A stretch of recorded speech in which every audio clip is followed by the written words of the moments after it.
कृष्णाय वासुदेवाय हराय परमात्मने प्रणतकृष्णाशाय गोविन्दाय नमो नमः।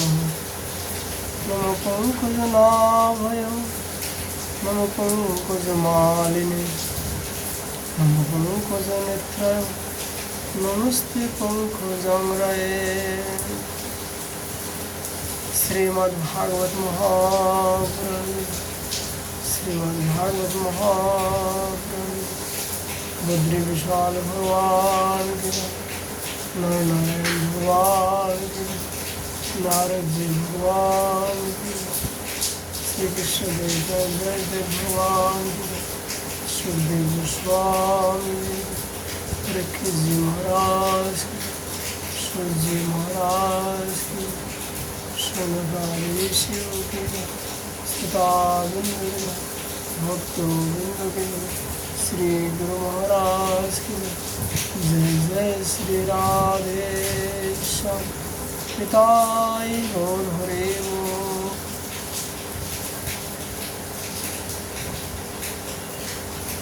आज यहाँ पर चर्चा का विषय श्रीमद् भागवत जी का दूसरे स्कंद चतुर्विंश अध्याय। भगवान श्री कृष्ण का द्वारा इंद्र का यज्ञ निवारण। श्री सुवास भगवानोऽपि तत्रैव बलदेवेन संयुक्तः पश्यन् निवासन् गोपीन्द्रियान् कितुद्धमान। श्री सुखदेव गोस्वामी राजा परीक्षित से कहा, परीक्षित भगवान श्री कृष्ण बलराम जी के साथ वृंदावन में रहकर अनेक प्रकार की लीलाएं कर रहे थे। उन्होंने एक दिन देखा कि वहाँ के सब गोप इंद्र यज्ञ करने की तैयारी कर रहा है। भगवान श्री कृष्ण सबके अंतर्जामी और सर्वज्ञ हैं, उनसे कोई बात छिपी नहीं थी। वे सब जानते थे, फिर भी विनयावनत होकर उन्होंने नंद बाबा आदि बड़े बड़े गोपों से पूछा,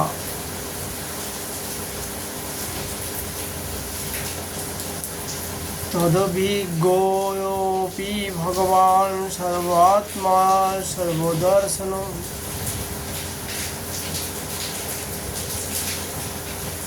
प्रश्रयावनतपिच्छति विद्धं नन्दपुरगमान् कथतं मे पीतं कोऽयं सम्भ्रमोपगतः किं फलं कस्य स्वदेश केन वा श्रद्धयेत मखः।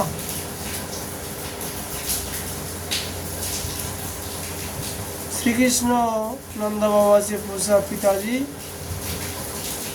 आप लोगों के सामने यह कौन सा बड़ा भारी काम, कौन सा उत्सव आया पूछा, इसका फल क्या है, किस उद्देश्य से कौन लोग किन साधनों के द्वारा यह यज्ञ किया करते हैं।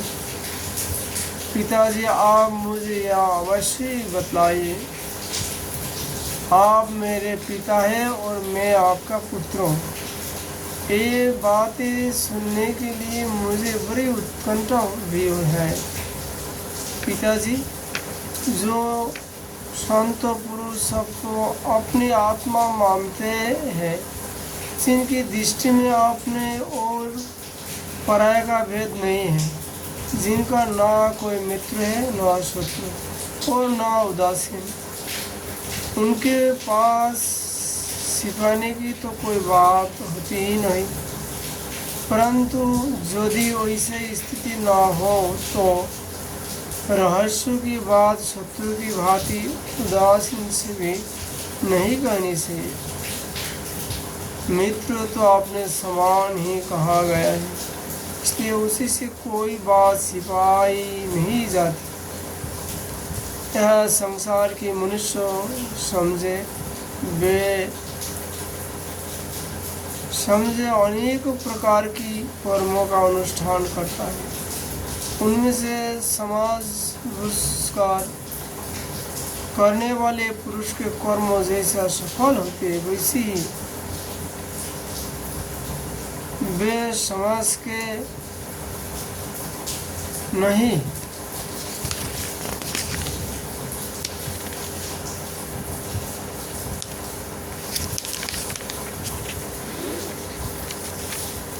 अतः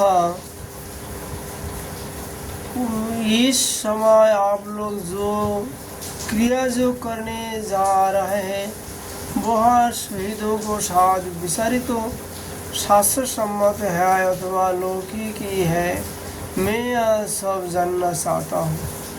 आप कृपा करके स्पष्ट रूप से हमें बतलाइए। नंद बाबा ने कहा, नंदोवाच प्रजन्नो भगवान इंद्रियं मेघास्तस्या आत्ममूर्तयं ते विवर्षन्ति भूतनं पुण्यं जीवनं पयो। नंद बाबा ने कहा, बेटा भगवान इंद्र वर्षा करने वाले मेघों के स्वामी है। ये मेघ उन्हीं की अपने रूप है। वे समस्त प्राणियों को तृप्ति करने वाला एवं जीवन दान करने वाला जल बरसाते हैं। मेरे प्यारे पुत्रों, हम और दूसरे लोग भी उन्हीं मेघपति भगवान इंद्रों की यज्ञों के द्वारा पूजा किया करते हैं। जिन सामग्रियों से यज्ञ होता है वे भी उनकी परसाए हुए शक्तिशाली जल से ही उत्पन्न होते हैं। उनका यज्ञ करने के बाद जो कुछ बच रहता है उसी अन्न से हम सब मनुष्य अर्थ, धर्म और काम रूप त्रिवर्गों की सिद्धि के लिए अपना जीवन निर्वाह करते हैं। मनुष्य को खेती आदि प्रयत्न के फल देने वाला इंद्र ही है। यह धर्म हमारे कुल परंपराओं से चला आया है। जो मनुष्य काम, लोभ, भय अथवा देशवश वैसे परंपरागत धर्मों को छोड़ता है उसका कभी मंगल नहीं होता। सुखदेव गोस्वामी जी कहते हैं, वाच निशम्मनन्दस्यं तथा नेशं व्रजौ कोशम् इंद्रायमन्नं जनयन् पीतरं प्रहा केशव। श्री सुखदेव जी कहते हैं, परीक्षित ब्रह्मा, शंकर आदि के भी शासन करने वाले केशव भगवान के नंद बाबा और दूसरी ब्रजवासियों को बात सुनकर इंद्र को क्रोध दिलाने के लिए अपने पिता नंद बाबा से कहा। श्री भगवान उवाच, कर्माणां जायते जन्तुं कर्मण्येवं विलयति सुखं दुखं भयं क्षेमं कर्मो नैवाभिपद्यते। भगवान ने कहा, पिताजी, प्राणी अपने कर्म के अनुसार ही पैदा होते हैं और कर्म से ही मर जाता है। उसके कर्म के अनुसार ही सुख, दुख, भय और मंगल के निमित्तों की प्राप्ति होती है। यदि कर्मों की यह सब कुछ न मानकर उनसे भिन्न जीवों के कर्मों का फल देने वाला ईश्वर माना भी जाए तो वह कर्म करने वालों को ही उनके कर्मों के अनुसार फल दे सकता है। कर्म न करने वालों पर उसकी प्रभुत्व नहीं चल सकती। जब सभी प्राणी अपने अपने कर्मों का ही फल भोग रहे हैं तो हमें इंद्रों की क्या आवश्यकता है। पिताजी, जब मैं पूर्व संस्कार के अनुसार प्राप्त होने वाले मनुष्यों के कर्मफल को बदल ही नहीं सकते, तब उनसे प्रयोजन क्या है? मनुष्य अपने स्वभाव पूर्व संस्कारों के अधीन है, वह उसी का अनुसार करता है। यहाँ तक कि देवता, असुर, मनुष्य आदि को लिए हुए यह सारा जगत स्वभाव में ही स्थित है। जीव अपने कर्म के अनुसार उत्तम और अधम शैली को ग्रहण करता है और सोचता रहता है। अपने कर्म के अनुसार ही यह शत्रु है, यह मित्र है, यह उदासीन है, वैसा व्यवहार करता है। कहता है को कर्म ही गुरु है और कर्म ही ईश्वर है। इसलिए पिताजी, मनुष्य को चाहिए कि पूर्व संस्कारों के अनुसार अपने वर्ण तथा आश्रम के अनुकूल धर्मों का पालन करता हुआ कर्मों का ही आदर करे। इसके द्वारा मनुष्य की जीविका सुगमता से चलती है, वही उसका इष्टदेव होता है। जैसे आपने विवाहित पति को स्वर्गाचार पति का सेवन करने वाले व्यभिचारिणी स्त्री को भी शांति लाभ नहीं करती, वैसे ही जो मनुष्य अपने आजीविका चलाने वाले एक देवताओं को छोड़कर किसी दूसरे की उपासना करते हैं, उससे उन्हीं को भी सुख नहीं मिलता। ब्राह्मण वेदों के अध्यापना से, क्षत्रिय पृथ्वी पालन से, वैश्य वार्तावृत्ति से और शूद्र ब्राह्मण क्षत्रिय और वैश्यों को सेवा से अपनी जीविका निर्वाह करे। वैश्य की वार्तावृत्ति 4 प्रकार की है: कृषि, वाणिज्य, गोरखा और ब्याज लेना। हम लोग उन सारों में से एक केवल गोपालन ही सदा से करते आए हैं। पिताजी, इस संसार की स्थिति, उत्पत्ति और अंत के कारण वे क्रमश सतोगुण और रजोगुण और तमोगुण है। यहाँ विविध प्रकार की संपूर्ण जगत स्त्री पुरुष के संयोग से रजोगुण के द्वारा उत्पन्न होते हैं।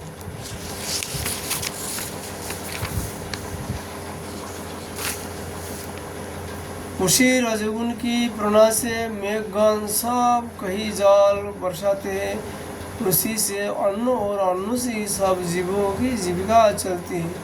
इसमें भला इंद्र का क्या लेना देना है? वह भला क्या कर सकता है? पिताजी, न तो हमारे पास किसी देश का राज्य है और न तो बड़े बड़े नगर ही हमारे अधीन है। हमारे पास गांव ज़्यादा घर भी नहीं है। हम तो सदा के वनवासी हैं। वन और पहाड़ी हमारे घर है। इसलिए हम लोग गौ, ब्राह्मणों और गिरिराज का जजन करने की तैयारी करें। इंद्र यज्ञ के लिए जो सामग्रियाँ इकट्ठी की गई है, उन्हीं से इस यज्ञ का अनुष्ठान होना है।